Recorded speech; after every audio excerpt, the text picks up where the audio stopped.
Bismillahirrahmanirrahim. Assalamualaikum warahmatullahi wabarakatuh. Selamat datang.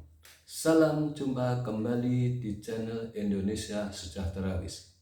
Channel berbagi manfaat, inspirasi, solusi, pandangan, gagasan, harapan dengan sudut pandang yang berbeda.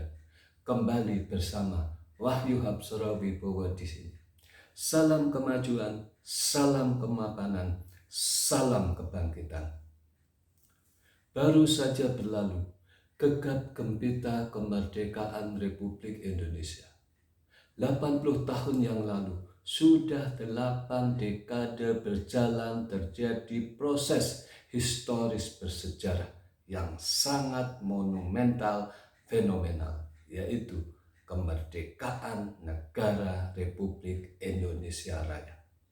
Sebagai pengingat bahwa kemerdekaan adalah hak segala bangsa dan ini merupakan fondasi dasar berdirinya negara kesatuan Republik Indonesia. Dan maklumat ini bukan hanya sekadar pernyataan, bukan pula sekadar teori hukum. Ini adalah kesadaran, kebangkitan, keyakinan, harkat dan martabat harga diri dari bangsa yang dibela dan ditinggikan. Teriakan suara kemerdekaan anak warga bangsa Indonesia, sebuah teriakan bagikan kemanusiaan dari satu bangsa terhormat yang lama mendapatkan perlakuan tidak adil dan sampai saat ini pun masih belum bisa keluar dari ketidakadilan yang dijajah, dikuasai, dihisap, ditindas, terbelenggu oleh kekuasaan asing. Ketika bangsa ini memproklamasikan kemerdekaan, bukan hanya sekedar bendera yang dikibarkan, bukan hanya sangsaka merah putih yang dipancangkan, bukan pula bendera pusaka yang dijulang. Bendera merah putih bukan hanya lembaran kain, tapi simbol harga diri dan semangat yang tidak pernah pudar. Namun, kemerdekaan itu baru satu langkah awal, baru permulaan halaman awal, baru dibuka. Baru pendahuluan, belum terisi, masih kosong, hanya pengantar prakata, baru benih yang siap untuk ditabur, belum masuk ke topik, belum terisi, belum ada substansi. Perjuangan kemerdekaan yang sudah diperoleh masih harus berproses. Benih kemerdekaan baru disemai. Ini baru pintu gerbang pembuka, pintu gerbang menuju perjuangan yang lebih besar, perjuangan melawan kemiskinan, perjuangan melawan kebodohan, perjuangan melawan ketidakadilan, penyelewengan, penyalahgunaan, penggelapan, suap, gratifikasi, korupsi.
sebangsa dan setanah air. Pernahkah kita bertanya, mengapa ada bangsa yang rakyatnya hidup makmur, sementara bangsa lain masih berjuang sekadar untuk bertahan hidup? Mengapa ada sebagian kecil orang hidup berlebihan, sementara masih banyak yang tidur di lantai beralas kardus? Pertanyaan itu penting karena kita percaya kesejahteraan adalah hak segala bangsa dan hak setiap anak warga bangsa. Itulah cita-cita yang tertulis jelas dalam pembukaan Undang-Undang Dasar 1945. Cita-cita yang diwariskan oleh para pendiri bangsa kepada kita semua.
Indonesia dikenal sebagai negeri yang kaya raya.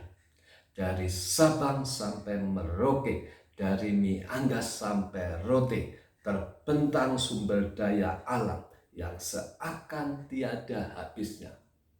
Hutan yang luas, tambang emas, nikel, minyak bumi, gas alam, lautan penuh ikan, semuanya ada.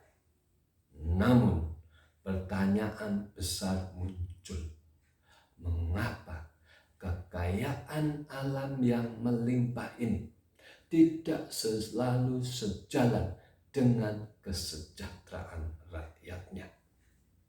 Apakah kita hanya menjadi penonton di tanah sendiri? Atau justru kita sedang tersandra oleh sistem yang gagal mewujudkan amanah konstitusi mensejahterakan seluruh rakyat Indonesia? Untuk itu, perlunya kita merefleksi atas pengorbanan dan gugurnya para pahlawan pejuang bangsa yang menjadi bukti persembahan, pengabdian, kesetiaan, komitmen, dedikasi yang mereka sumbangkan kepada bangsa negara, terutama penciptanya. Dan bagi kita sebagai anak warga bangsa yang telah diberi warisan kemerdekaan, kehidupan yang lebih baik merupakan tugas berat dan amanah, bahwa setiap langkah, tindakan, aksi, kiprah, dan setiap keputusan yang kita ambil hari ini menjadi penentu wajah Indonesia masa depan. Jadikan ini sebagai wujud kebersyukuran kita yang tinggi. Dengan rasa bersyukur yang diaplikasikan dengan tindakan nyata dan penuh keseriusan, terus-menerus dalam aksi nyata dalam mengelola tanah, bumi, air, dan segala sumber daya yang ada dengan sebaik-baiknya dan sepenuh-penuhnya tanggung jawab.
Namun realitas di lapangan seringkali berbeda.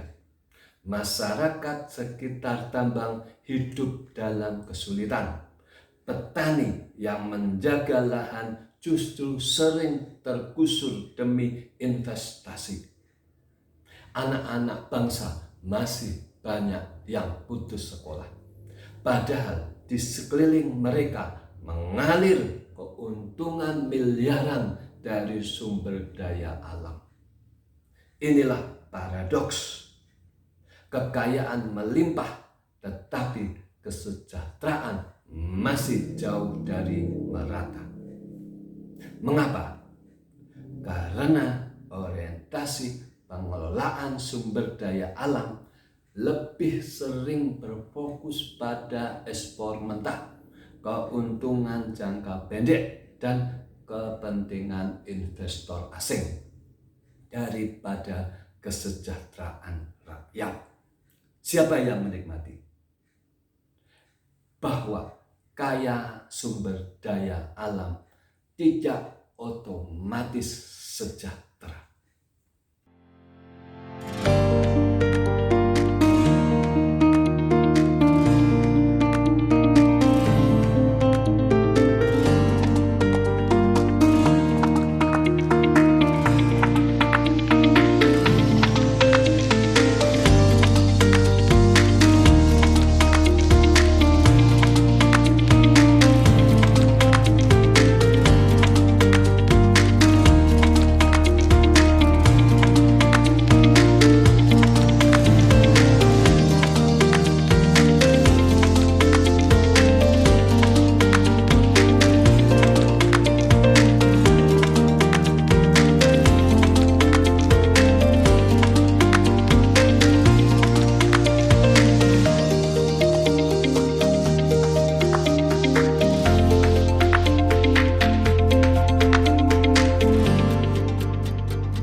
Fakta berbicara, negara dengan sumber daya alam terbatas justru lebih sejahtera.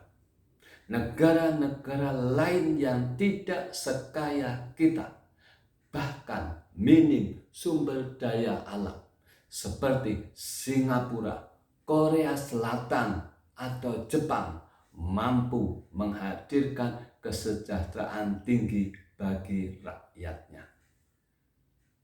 Singapura yang tidak punya tambang emas, minyak, atau hutan tropis seluas Indonesia kini masuk kategori negara maju dengan pendapatan per kapita lebih dari 80.000 US dollar per tahun. Jepang yang rawan gempa dan minim sumber daya alam justru unggul di bidang teknologi, transportasi, dan kesejahteraan sosial dengan pendapatan per kapita 37.000 US dollar. Mengapa bisa begitu? Jawabannya sederhana. Karena mereka mengelola sumber daya manusianya dengan baik, membangun sistem yang berpihak pada rakyat, dan menempatkan kepentingan bangsa di atas segalanya. Lalu bagaimana dengan Indonesia? Pendapatan per kapita kita masih berkisar antara 5.000 dolar.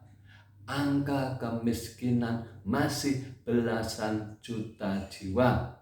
Ketimpangan sosial masih nyata. Indonesia, negara dengan cadangan nikel terbesar di dunia. Kita juga termasuk eksportir utama batu bara, sawit, dan hasil tambang lainnya. Namun, ironi terjadi. Kekayaan yang semestinya menjadi sumber kesejahteraan bersama sering hanya berputar pada segelintir elit. Disinilah koreksi itu perlu disampaikan, bahwa kekayaan alam tidak otomatis membuat rakyat sejahtera. Yang menentukan adalah bagaimana negara, bagaimana pemangku kekuasaan mengelola kekayaan itu dengan benar, adil, dan berpihak pada rakyat.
Mari kita jujur, masih ada jutaan rakyat hidup dalam kemiskinan.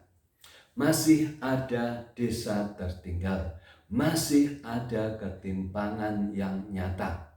Tetapi mari kita jujur, apakah cita-cita kemerdekaan itu sudah tercapai? Fakta berbicara, masih banyak jutaan rakyat Indonesia hidup dalam kemiskinan. Masih ada jutaan anak bangsa yang sulit mengakses pendidikan berkualitas. Masih ada desa-desa yang jauh tertinggal dari hiruk-pikuk kota-kota besar. Di sisi lain, kita melihat sebagian kecil orang menikmati kekayaan yang luar biasa. Ketimpangan ini nyata. Tapi yakinlah, kita bisa berubah. Kita punya alasan untuk optimis. Banyak negara lain yang pernah mengalami kondisi serupa, tetapi berhasil keluar melalui kebijakan yang berpihak pada rakyatnya.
Para pendiri bangsa pada saat itu menempatkan dasar negara Pancasila sebagai dasar dan janji yang diamanatkan oleh para pendiri bangsa sebagai panduan pergerakan untuk arah kemana negara ini akan dijalankan bagi bangsa Indonesia. Dalam sila pertama, kita menempatkan Tuhan yang Maha Esa sebagai fondasi bernegara. Dalam sila kedua, kita menegaskan kemanusiaan yang adil dan beradab. Dalam sila ketiga, kita satukan diri dalam persatuan Indonesia. Dalam sila keempat, kita menegaskan, kita tegakkan musyawarah kerakyatan dalam pengambilan keputusan.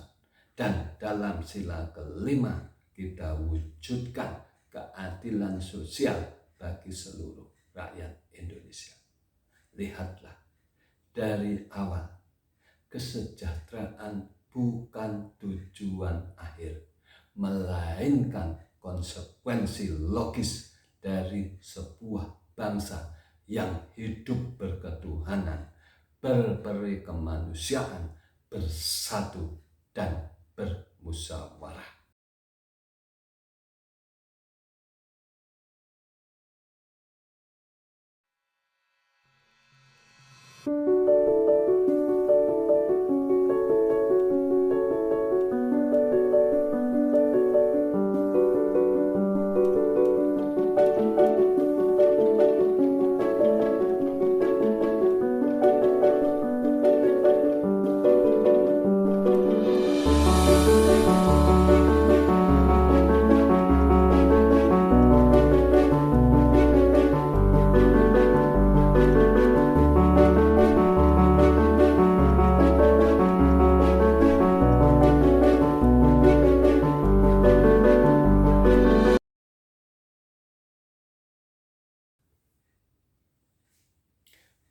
Para pendiri bangsa sudah menuliskan amanah yang sangat jelas dalam konstitusi kita, pasal 33 Undang-Undang Dasar 1945, yang menyatakan bahwa bumi, air, dan kekayaan alam yang terkandung di dalamnya dikuasai oleh negara dan dipergunakan sebesar-besarnya untuk kemakmuran rakyat. Ini bukan sekadar kalimat hukum, tapi janji kebangsaan. Artinya, setiap tetes minyak bumi, setiap butir nikel, setiap hektar hutan harus kembali menjadi manfaat nyata bagi seluruh rakyat Indonesia. Bukan hanya kelompok tertentu. Pancasila pun menegaskan hal ini. Kemanusiaan yang adil dan beradab. Rakyat tidak boleh menderita di tengah kekayaan bangsanya sendiri. Keadilan sosial bagi seluruh rakyat Indonesia, bahwa kesejahteraan bukan hadiah, tapi hak yang harus diwujudkan oleh negara.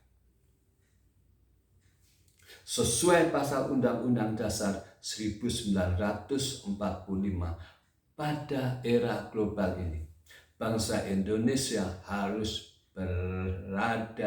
berdiri atas prinsip kemerdekaan, kesejahteraan yang sudah dicanangkan oleh para pendiri bangsa. Tidak tunduk pada tekanan asing, baik secara politik, ekonomi, maupun budaya. Dalam hubungan internasional, Indonesia menolak dominasi pihak manapun. Semangat kemerdekaan akan kesejahteraan mendorong kita membangun kemandirian dalam segala bidang.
kesadaran bahwa kita hidup di era digital yang batas antar negara hampir tidak ada, sudah tertutup oleh teknologi. Disinilah tantangan kita semakin besar. Dengan nilai-nilai positif yang sudah ditanamkan dan sudah diberikan contoh terbaik oleh para pendahulu, para pahlawan, kesadaran akan tanah air tumpah darah kita yang harus kita jaga dengan memberikan karya terbaik, inovasi unggul akan menjadikan bangsa ini bangsa besar, bangsa unggul, bangsa bermartabat, bangsa hebat. Kita tidak hanya bisa berhenti pada kata-kata. Pedoman yang sudah diberikan oleh para pendiri bangsa harus hadir dalam keseharian. Dalam ekonomi, kita dorong koperasi, UMKM, dan digitalisasi agar rakyat kecil berdaya. Dalam pendidikan, kita tanamkan karakter terbaik, akhlak terbaik, sekaligus kuasai ilmu dan teknologi. Dalam kehidupan sosial, kita rawat budaya gotong royong, bahkan dalam bentuk yang lebih modern, solidaritas digital, komunitas peduli, kolaborasi tanpa batas. Semua ini adalah aplikasi nyata dari pedoman yang ada pada diri bangsa Indonesia sebagai jalan dan arah menuju kesejahteraan yang berkeadilan.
Bangsa ini akan berjaya selama anak warga bangsa terus berjuang untuk melakukan yang terbaik bagi bangsanya.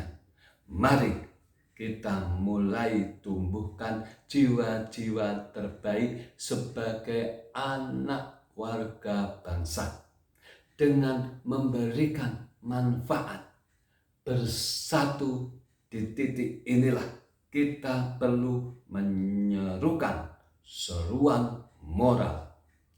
Pemangku kekuasaan, eksekutif, legislatif, bahkan aparat hukum harus kembali pada amanah konstitusi. Tugas utama negara adalah menyejahterakan rakyat. Kekayaan alam bukan untuk diperdagangkan semata, tapi untuk membangun sekolah, rumah sakit, infrastruktur, memberikan lapangan kerja, perlindungan sosial, dan yang semacamnya. Generasi muda pun harus ikut mengawal, tidak boleh hanya diam, apalagi pasrah. Kita perlu kritis, aktif, sekaligus solutif. Sebab Kesejahteraan adalah hak, bukan hadiah. Kesejahteraan hak setiap anak warga bangsa. Pemimpin harus kembali ke amanah konstitusi. Tugas negara menyejahterakan rakyat.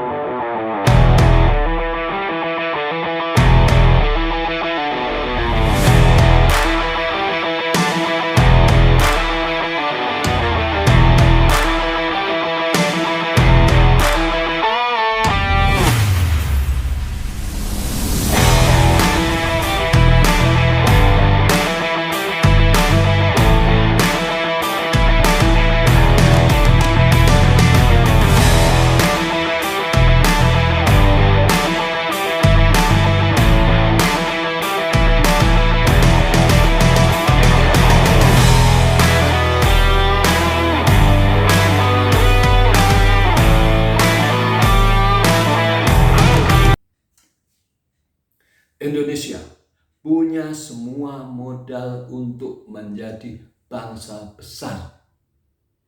Tapi modal itu harus dikelola dengan benar, jujur, dan berkeadilan. Kesejahteraan bukan hadiah. Ia adalah hak yang dijamin konstitusi. Pertanyaannya, siapkah para pemimpin negeri ini benar-benar menunaikan amanah yang diberikan kepadanya? Mari kita bersatu, bergerak, beraksi, dan membuktikan Indonesia unggul, hebat, dan berjaya. Pada prinsipnya, jika suatu kebaikan, kehormatan, kemuliaan, dan kebenaran tidak ada yang mengupayakan, tidak ada yang memperjuangkan, maka keburukan, kejahatan, kerusakan, kehinaan, kehancuran, kebinasaan yang akan tampil meraja. Keburukan yang akan selalu menang, selalu menang, selalu menang, dan selalu berulang, selalu berulang, selalu berulang. Kebaikan, kehormatan, kemuliaan, dan kebenaran harus diupayakan, harus diperjuangkan. Kebaikan, kehormatan, kemuliaan, dan kebenaran tidak akan bisa menang hanya dengan perjuangan sendiri. Kebaikan, kehormatan, kemuliaan, dan kebenaran tidak akan bisa menang tanpa diperjuangkan bersama. Kebaikan, kehormatan, kemuliaan, dan kebenaran tidak akan pernah menang terhadap keburukan selama tidak ada yang mau mengupayakan dan memperjuangkan.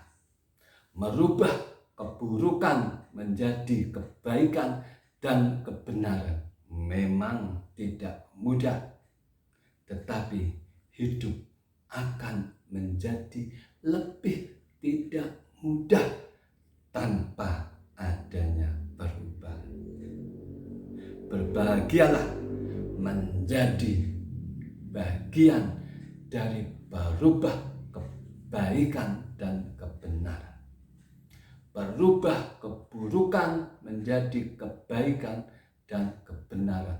Sosok anak bangsa yang diharapkan oleh Ibu Pertiwi. Anak bangsa yang diberkahi dan yang dirahmati. Semoga Allah Subhanahu wa Ta'ala ilahi Rabbi meridhoi apa yang kita ikhtiarkan. Amin. Bahwa martabat kehormatan satu negara harus diperjuangkan oleh diri kita sendiri, bersama-sama dengan warga anak bangsa yang ada di dalamnya. Martabat kehormatan tidak akan bisa diperoleh hanya dengan berharap dari hadiah pemberian, apalagi dengan cuma-cuma. Indonesia hebat, bangsa terhormat, rakyat bermartabat. Merdeka, merdeka, merdeka. Tonton terus tayangan kami berikutnya. Mari kita wujudkan Indonesia sejahtera, dimulai dari diri kita. Untuk bangsa kita, kita mulai langkah kecil menuju perubahan besar. Persatuan, kerja nyata, dan tekad kuat, Indonesia akan berdiri tegak di atas kakinya sendiri, disegani dunia. Di episode ketiga yang akan datang akan kita bahas Indonesia, negara yang paling sejahtera. Wassalamualaikum warahmatullahi wabarakatuh. Salam.